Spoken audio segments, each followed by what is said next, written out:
Bonjour, on est le 19 août 2018, on s'approche du mois de septembre. Là, la météo, je veux dire, bon, fait des hauts et des bas, et donc on prévoit normalement une remontée de la température jusqu'à 25 degrés, normalement.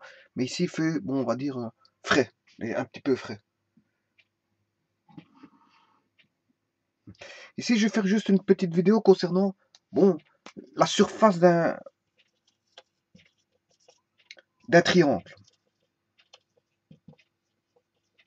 Voilà, j'avais fait les surfaces, plusieurs vidéos concernant les surfaces des quadrilatères. Quadrilatères, c'est-à-dire généralement les quadrilatères les plus connus. Hein. J'avais fait des vidéos pour retrouver leur surface. Et bon, je trouvais une surface par rapport à une surface connue. Connaissant une surface d'une forme, d'une figure géométrique, quadrilatère, mais j'essaie de trouver, je veux dire, la surface d'un nouveau quadrilatère par rapport à la surface d'un quadrilatère connu. Bon. Et ici, je vais entamer la même chose en partant, je vais chercher la surface d'un triangle qui n'est pas un quadrilatère, mais un triangle. Bon, on aurait pu appeler ça trilatère, mais bon, enfin bref, trilatère. Ils ont appelé ça triangle. Quadrilatère, c'est quatre côtés. Voilà, peu importe s'ils sont égaux ou pas, peu importe s'ils sont parallèles ou pas. Voilà, et le triangle, c'est trois côtés. Et fatalement, un quadrilatère, ça induit fatalement quatre angles, hein, et un triangle, ça induit trois côtés et donc trois angles. Donc je vais l'appeler ABC. Voilà. Mais dans les triangles, on trouve toute une panoplie de types de triangles particuliers, comme le triangle rectangle, triangle équilatéral, triangle isocèle, le triangle acutangle, triangle obtusangle, triangle scalène, etc.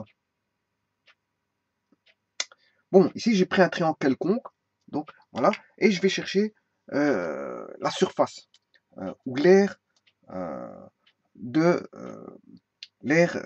du triangle. Bon, on a bien trois segments renfermés qui fait une figure plane, et donc fatalement à l'intérieur on a une certaine aire, puisqu'en fait on a quelque chose de, on a une aire fermée. Enfin j'ai un- j'ai une figure fermée, donc fatalement je peux trouver son aire.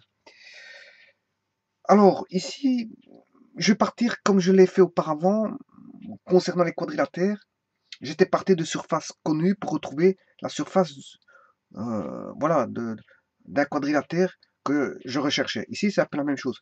Je vais chercher la surface de triangle par rapport à des figures connues. Bon, parce que ici, j'ai le triangle T1 avec une certaine surface. Voilà. Comment rechercher cette aire-là? Il est assez simple et on fait généralement, on va rechercher des surfaces connues, hein, ce que l'on connaît, et on crée je veux dire, des formules à partir de l'existant. L'existant, c'est qu'on connaît ce qui est facile à connaître, c'est la surface d'un rectangle. Bon, donc si j'ai inclus, oui, voilà, j'ai inclus ce triangle dans un rectangle. Voilà. Si je fais ça, voilà, je peux facilement trouver, bien sûr, l'aire du triangle. Comment? Eh bien, en décomposant ce triangle, par exemple ici, voilà, décomposer ce rectangle en petits rectangles. Voilà. Donc, si je décompose euh, en rectangle 1 et rectangle 2. Le rectangle 1, c'est ceci. Voilà. Si je divise par rapport le deuxième rectangle qui est celui-ci, ouais, sachez qu'il existe toute une panoplie de formules de surface d'un triangle. Hein. Il en existe plein, plein. Ça dépend par rapport à quoi on calcule la surface. Si c'est par rapport à un cercle circonscrit, cercle inscrit, peu importe, bon, cercle inscrit, bon, on a tous des paramètres par rapport à quoi? Par rapport au périmètre, je sais pas, on peut calculer par rapport aux angles, on peut calculer, surtout avec les angles, la trigonométrie peut nous donner toute une panoplie, je veux dire, de formules liées, je veux dire, à la surface d'un triangle, rien qu'avec les angles, on a toute une panoplie de formules. Bon, mais ici, je vais voir la formule la plus, je veux dire, la plus connue de la surface d'un triangle, qui est la plus connue, la plus utilisée. La plus utilisée. Voilà, donc ici, je vais appeler ça C. Alors, on voit bien que j'ai deux rectangles, j'ai décomposé le triangle dans deux rectangles, et ces deux rectangles forment un rectangle. Bon, supposons que ici j'ai une certaine longueur L1, et là, une certaine longueur de là à là. Hein, le premier rectangle R1 a une longueur L1, L2, et le rectangle 2 a une longueur L1. Bon. Si j'appelle la hauteur du rectangle K, voilà, à partir de là, je peux trouver la surface du triangle. Pourquoi? Parce qu'en fait, là, j'aurai L1 fois K, qui est la surface du rectangle 2, divisé par 2, parce que j'ai inclus le triangle dans un demi, si vous voulez, dans un demi rectangle. Donc le triangle ici, je l'ai inclus dans un demi rectangle. Donc j'ai décomposé le triangle quelconque pour essayer pour les inclure dans des demi-rectangles. Et c'est le cas ici. Donc si je calcule l'aire de cette surface ici, vous comprendrez que c'est un demi-rectangle. C'est-à-dire que j'aurai L1 fois K divisé par 2. Parce que je connais l'aire, je pars à partir de l'existant qui est l'aire du rectangle, qui est longueur fois largeur ou base fois hauteur, selon la disposition du rectangle. Donc ici, je prends longueur fois largeur, le tout divisé par 2, parce que j'ai un demi rectangle. Et je fais la même chose pour la seconde aire du rectangle R1. Voilà. Et donc, je dois additionner à cette aire-là L2 fois K, le tout divisé par 2. Et à partir de là, on peut trouver l'aire du triangle. Bien, il suffit de mettre K en évidence. Si je mets K en évidence, on a L1 plus L2, bien sûr, sur 2. Voilà. Et voilà, L1 plus L2, en fait, c'est ce qu'on appelle la base. L1 plus L2, en fait, c'est la base de mon triangle qui est ici. Voilà. Donc, c'est la base. Voilà. Donc, L1 plus L2, c'est K fois la base.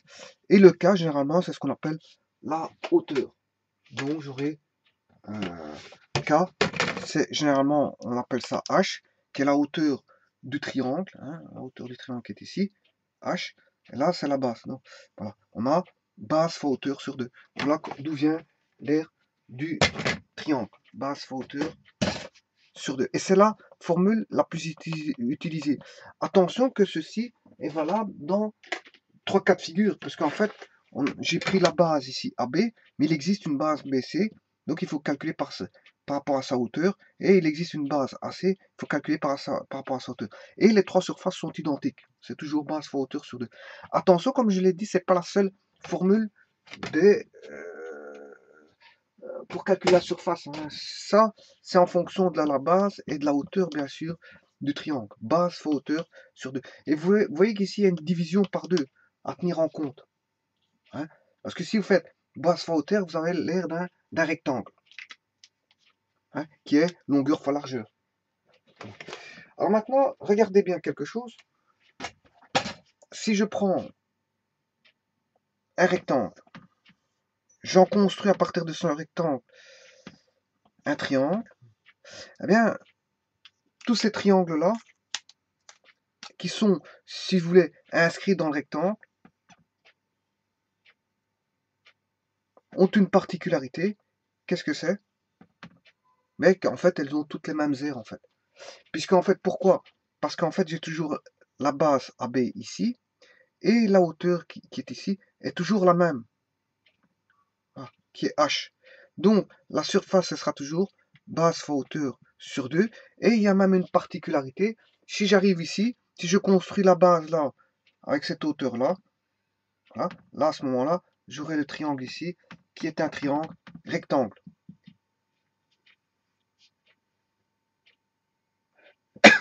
Je m'excuse. Donc ici, on a la base, ici, la hauteur, et par rapport à ce triangle ici, qui est rectangle ici, on voit tout de suite que ce triangle rectangle provient directement d'un rectangle, et c'est la moitié de ce rectangle-là. Voilà, qui fait le rectangle ici fait B fois H. Hein, là, le A, B, C, D. Voilà. Là, c'est demi-rectangle, le demi-rectangle qui forme un triangle, qui est le triangle rectangle.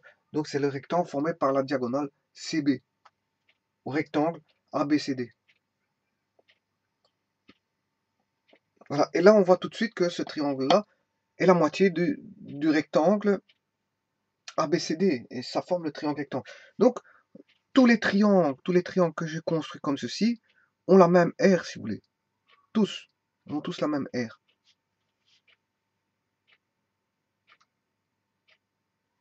Voilà. Et sachez qu'il existe beaucoup. Ça, c'est la surface, je veux dire, la formule de la surface du triangle la plus utilisée. Donc, je suis parti à partir, j'ai construit enfin, j'ai calculé, j'ai trouvé la formule de l'aire du triangle à partir de quelque chose de connu qui est l'aire du rectangle. Connaissant l'aire du rectangle, je peux passer pour trouver l'aire du triangle.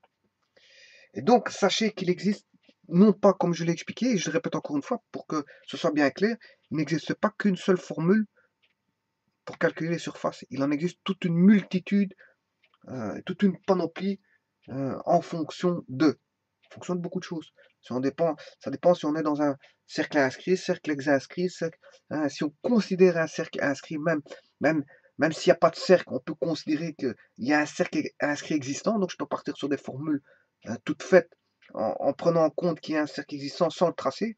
Donc je considère que le triangle tout seul et faire office et mettre les formules en fonction comme s'il y avait un cercle inscrit. Voilà. Ou un cercle ex-inscrit. Or, le cercle inscrit n'est pas forcément là. Il n'est pas obligatoire d'être forcément présent à côté du triangle. Voilà. Et donc, on peut calculer par rapport au périmètre, etc., etc., et par rapport aux angles. Donc, il y a toute une panoplie de surfaces, enfin, de formules de surface du triangle qui se ramènent tout à la même, qui est base fois hauteur sur 2. Et généralement, on part de celle-là pour démontrer les autres, en général. On part de celle-là pour démontrer les autres. Voilà, on part de l'existant pour démontrer, si vous voulez, d'autres formules. Voilà. Et ça, c'est la surface d'un triangle. Voilà, je vous remercie.